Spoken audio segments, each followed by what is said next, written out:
Yeah, I just remember thinking, Claire walks through the battlefield and wakes Jamie up, and I was like, gotta be 2 hours work, 3 hours work? Yeah, I'll be done by lunchtime. Flash forward 12 hours later. I'm like, really? You want me to walk again? It was one of those things where you can never think you have a half day ever on this business.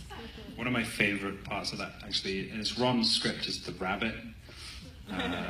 It's just such a weird little, you know, fact that James sort of, in his deliriousness, like, sees this rabbit. But we shot the rabbit at the end of this season when we were doing pickups. So yeah, so we had this studio set up. So we had some fake dead bodies on the ground, and I had to pretend or try and remember what I was doing. And then we had this little rabbit running around. He would never do what they wanted. So it's my favorite day. Was that Tobias laying on you for hours on end, or was that just some extra? Lots of people. I've had a lot of people lying on me, actually. I had Tobias for a couple of nights lying on me. And then you had to have had fun with that too. It's like, dude, you're heavy. I mean, what was that like? It's very intimate. He does this thing. He definitely does like a, I think it's getting into character. He's very committed. Yeah, there's like a, I think there's a, it's like a, I don't know. There's an animal there. Yeah, and then we had a lot of stunt guys as well, obviously doing that as well. So yeah, it was a long time, but I loved that whole end sequence with him. When we worked on the fight, the end fight with him for, a few days, trying to get that watertight. Well, I asked about the timing because I don't think it's a spoiler, but we're going to go for a few episodes and you're going to be apart. How, after you did that scene, how much time apart did you have from appearing with one another? Only about 2 weeks. Really? Because we shot the Boston stuff, and then our next block, we actually started with the very last scene of episode 8, which was a bit of a head turner for all of us involved. You know, sometimes in TV, depending on actors' schedules or locations, you have to pull things forward, and we had to do 1 and 3 together, and then we did 2 and 8 together. And so, yeah, we did a bit of time on that. Yes. It is funny, we jumped around so much. It was, kind of weird you have to be really in control of like where you are and where you're at, but I think it was. Yeah, and then it was another while again, and then because I guess the next block we shot 4 and 5 together, so we weren't together at all for that. I didn't notice the time at all. Thanks. No, there's definitely, when you're working, and we've worked together now for so long, that there's just something missing, and we share the same makeup truck, and there's just an energy on set, and it's very different when your co-star isn't there. And but this whole season as well, it's been very different, and actually every season. But we're saying goodbye to a lot of actors and characters that we really love. So it has been a sad season, but also very exciting because we have a lot of new characters coming in and new energy as well. Can we do a little time travel? Could you go way back to the beginning when you first began? Can you recall what your first impressions of one another were? Mm-hmm. Katrina, you first. What did you think of him? What, at the audition, or? What you thought of each other when you first met?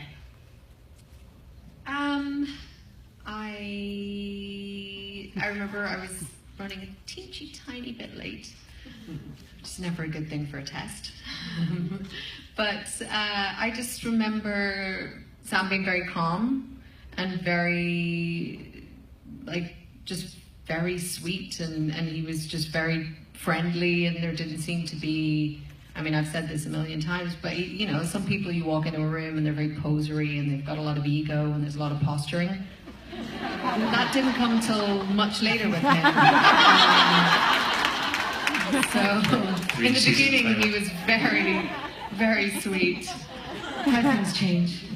But yeah, no, I just remember him being a very calming influence, and you know, it was very helpful when I walked into that room, and I was very nervous because he'd already got the job at that point. Yeah, I didn't care. Yeah. I was... You're like, who is this chick? No, I just remember we did the scene, we've probably talked about this a lot, but, you know, the scene by the water in season 1. I can't remember what episode it is now. I can't remember. 9. I'll go with that. 9. But it's just a very big scene of the book, and they basically gave us the book to sort of do. It was, I don't know, like 7 or 9 pages or something. It was a big scene, and it got very physical, like it tends to on this show. And I just remember, like, she was so pissed off with me for, like, putting in her a bear hug. And That was acting. I wasn't pissed off. I was acting. oh, that's acting. That's good. When was the last time you saw the pilot? Are you have any interest in going back and watching that? Season 1? The pilot, the first episode. Before it came out, I suppose, yeah. Probably when we, yeah, it was probably right before it aired, I thought. Yeah, I was watching, I think I told this story at Comic-Con, but I was on the plane to Comic-Con, and Virgin Atlantic have Outlander on their media system, so you should probably fly Virgin. Thank you, Virgin Atlantic.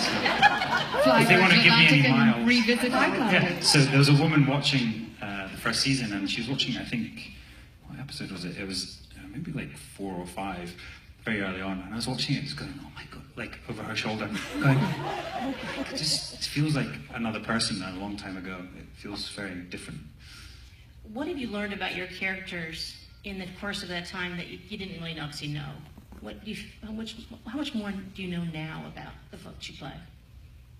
I mean, everything. I think when we started, yes, you start from a place of, okay, well, this is what I think this person is, but you haven't gone through any of the experiences. You can amass as much sort of background information, and you can kind of try and be like, right, I think we're going to do this, and I think we're going to do that. But once you live through scenes and you live through the experiences, it informs everything you do afterwards. So, you know, it's just a continual process of learning and growing, and, you know, hopefully we have a long time more to go, and we'll get to know them more and more as we go along. Yeah, I think they surprise us, you know, and this season is no exception. It's very different. It was amazing to discover who Jamie was or is without Claire. So that was interesting, but it's strange because every time we get presented with new scenarios by our writers, or, you know, it's in the book, but, you know, there's always this like struggle internally with us going, you know, you know, would they do that or would I do it? And then you have to find like a place where you ultimately allow the character to do what they would do, and you have to justify it, and then you learn something about the character and go, why did he do that? It's stupid. But ultimately that's the character, and so it's kind of interesting. You two are in this elite club now, actors on massively successful shows. So if you had the opportunity to compare notes or ask advice of like Kit Harington on Game of Thrones or an El Pompeo on Grey's Anatomy.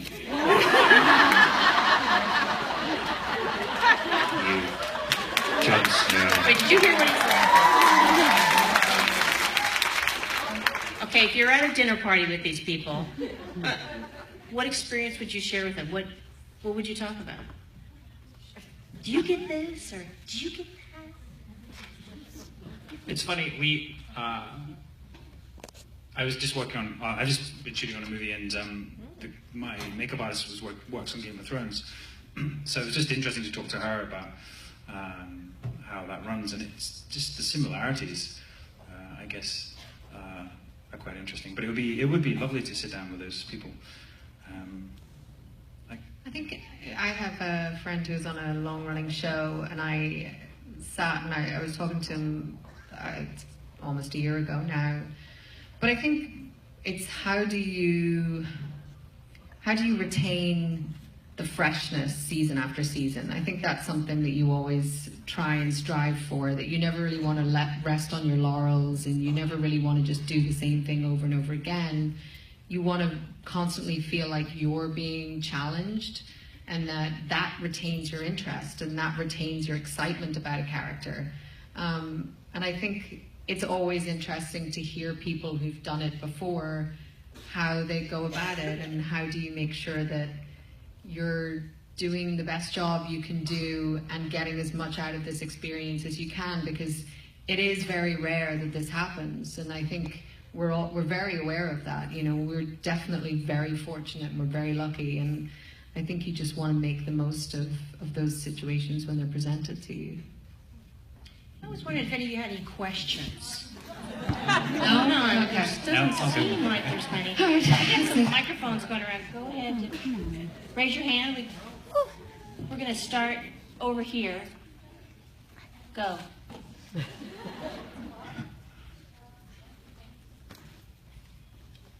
Hello, thank you so much. Ooh, my voice sounds so bad. You gotta say it more. You can hear yourself. It's That's weird. weird, isn't it? Yeah. By the way, let us know where you traveled from, too.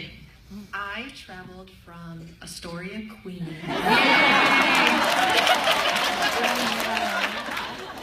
Okay.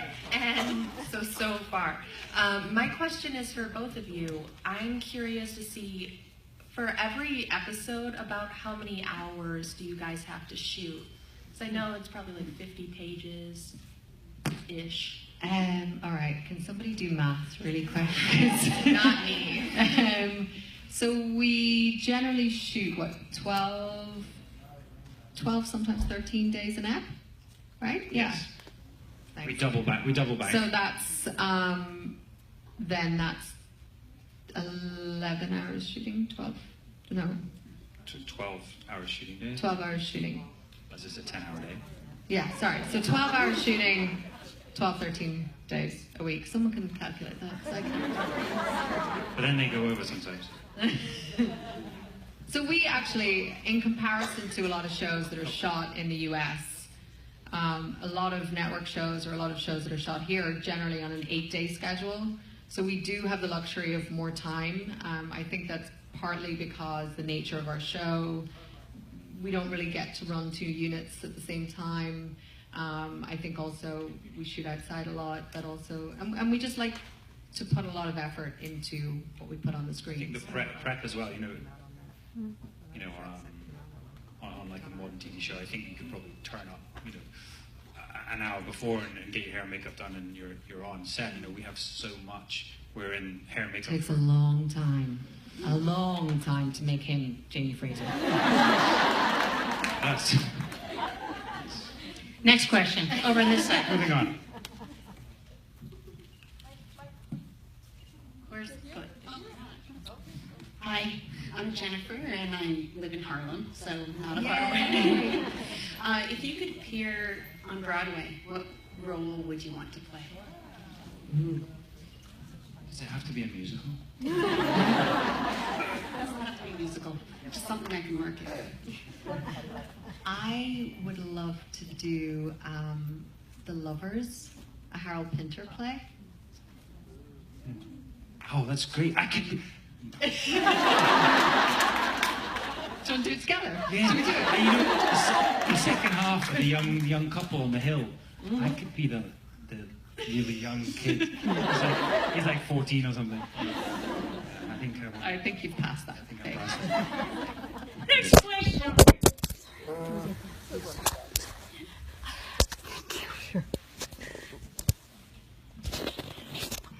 Hello, I'm Lisa from Iowa, so a little bit further. Soon to be Alaska, so a little bit further. Oh, wow. Yeah, my question is for both of you. Many of us in here get the story from the books or from Davina Porter or from what you guys do, and we talk often about how we have different Jamie and Claire. We have a book Jamie and Claire, we have a Davina Porter Jamie and Claire, and then we have you guys. When you guys read the books, or audiobooks, or however you choose to digest that material, do you imagine each other, or do you have your own JDA player? That's a legit question. It's a completely legit question. I don't know. I mean, I read the books. You mean you don't know? I don't think I thought about it. I mean,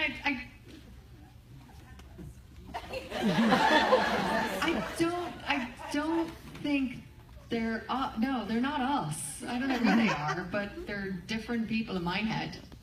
I don't know. Yeah. Well, you answer the bloody question. Well, she's a lot more mouthy in the book, isn't she? And,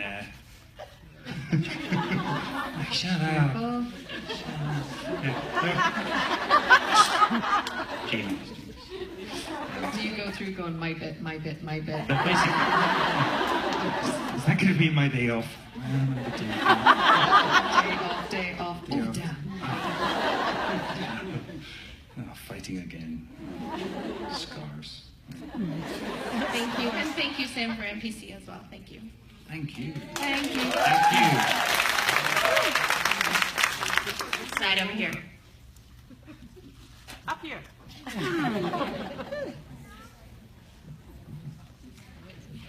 Hi, my name's Gretchen. I'm from Pennsylvania. And I would like to know, when you first signed on for Outlander, were you prepared to stick with it for many years to come, or did you expect that you would be renewed for season after season? No, I don't know. Well, we signed on for quite a few seasons when we signed on, but you always do that. You know, I think before you even are given the job, they're like, it's just standard practice. They're like, and if we decide to give you this job, you're going to have to do it for this many years. Of course, yeah, But I'll do it. yes, just give me that job. But you just have no idea. Like, you've no idea how anything's going to be received. I didn't even realize we were going to be shooting for longer than a year. I remember getting an email from my lawyer, and he was like, you do realize you're going to be there for a year, and it's in Scotland, because I lived in LA. And I was like, yeah, it's great. I don't care. I'm going to do the job. And then you're like, wait, that's a year? I don't know. What did you think? Yeah, I mean, this whole thing has been just kind of crazy, hasn't it? I mean, I think every season, I think it's not going to go again. It's not going to go again. And I'm, it's going again. It's going again. But you don't know. Because And you never want to take anything for granted. And as an actor, I think you're always prepared.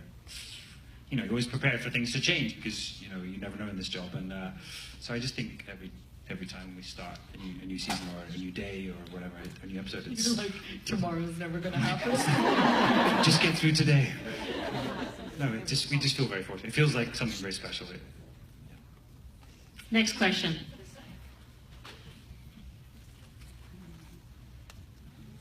Hi, I'm Cindy from Sheepshead Bay, Brooklyn. And I'm here since 2015, thank you.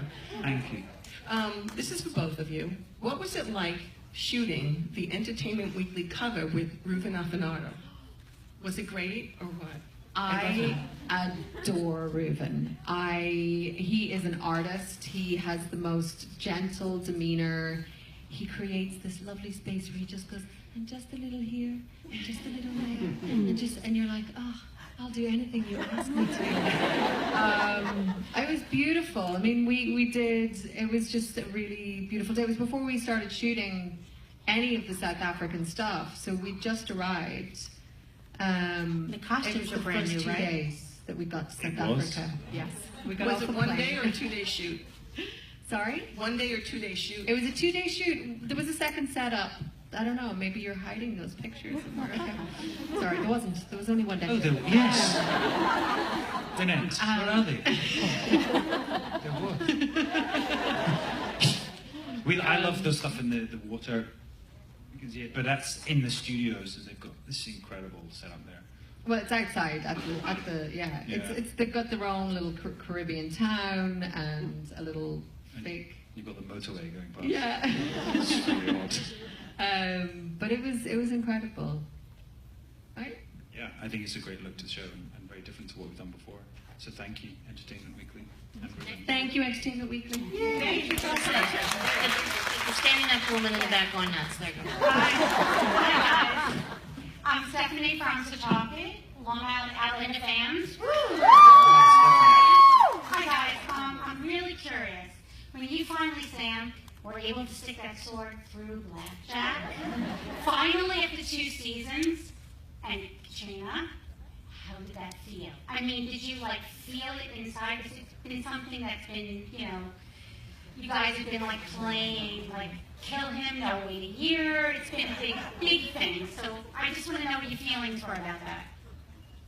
They wouldn't let me put a sword through him. I tried. I did punch him in the face, though. I didn't mean to. But, no, it's a great end to that story, and I think this triangle between the three of them has been kind of the start of the story for us. So it was really sad to say goodbye to Tobias in that sense. I mean, he was still hanging around as Frank.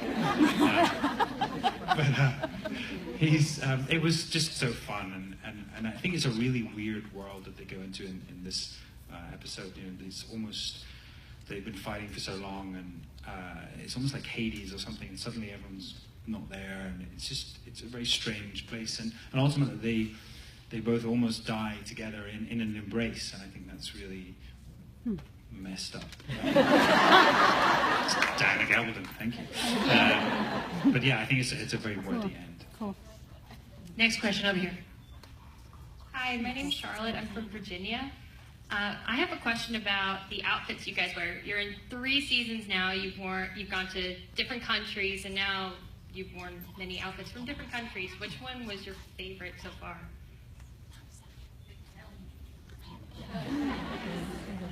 Yeah, for me to kill. Yeah, I mean, not to, you know, it's like Scotland for me is the character, and that it's something I've really enjoyed, and the progression away from that was like hard to swallow, but that's the period, and also that's the story of what happened to this culture, you know. That so it's sad to say goodbye to it, but also exciting to see where these characters go, and the costumes have always been a reflection of the character as well, and that's been amazing by Terry and her team that they've told the story through the costumes. One of my favorites, I think, is and it's probably one of the least glamorous, but the dress it's the tartan. It's kind of the tartan navy and green dress. Yeah, because it feels like that's Claire in Scotland, and that's so representative of who she is. It's very bold, but it's sensible, which I like about it. No, it just really represents her, I think. Next question.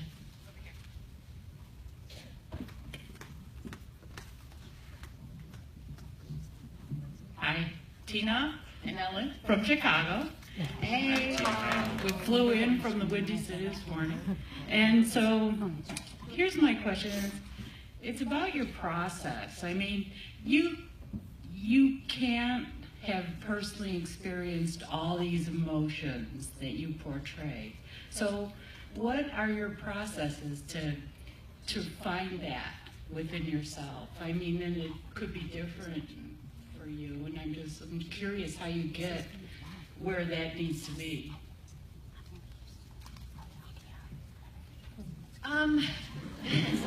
I think it's a number of different things.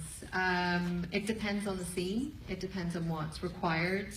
I think my favorite part or my favorite thing about this job is that I get to daydream and pretend that that's work, which, makes up for a huge amount of my childhood when I would get given out to for daydreaming and not focusing on what I'm supposed to be doing. And now you get to just live in your imagination, and that's, I think, where a lot of you play out scenarios, and you just go into a dream world, and that's where I find a lot of stuff. But I also, I like to read. It depends. Sometimes it's a piece of music that will bring you to the place. As an actor, you're an observer of people and human behavior, I think you have to just keep your eyes and your ears and your heart open to what people are going through, and then you can try and understand and put yourself in people's shoes, and that's that's what we try and do. Good answer. Well, thank you. I mean, God, that's such a big question. But I think this season, Jamie goes through a lot, so that was really exciting for me to be given that challenge. And how would you go to those places? I mean, each episode was different, and he's in different stages of grief, and I don't know. It's funny, as you said. I think there's different things. There was an image in my head for some of the scenes, and then others something else. So music too is also kind of evocative. I don't know. You have to find the thing, the little trigger exactly for each moment. Have you ever said, I felt that? Like I felt that, and bring that? Well, I think with everything, you can only understand it through your own funnel, I think every situation that you live through can be reflective or can be a reminder of something else. So, it's empathy. So when a friend is telling you a problem, you may not have gone through the exact same thing, but you can empathize and you can be like, wow, I kind of know how that feels, and you can put yourself in that situation. I mean, acting is a lot like that. I think empathy is probably the biggest key to being able to understand people. And it's liberating as well. Thank you. I'm so sorry. No limits. But there's one other thing I wanted to ask of you. Ellen DeGeneres holds the record for the most retweeted selfie. I think we should try to break that. I was wondering if you wouldn't mind posing with them for a selfie. Yes. They'll be down there, and Sam, or one of them with the longest arm, is going to take it with Sam's phone. Both take one. Yeah, let's do it. Let's get the most retweets with both. Let's do it. Let's do it. No one wants to be in it.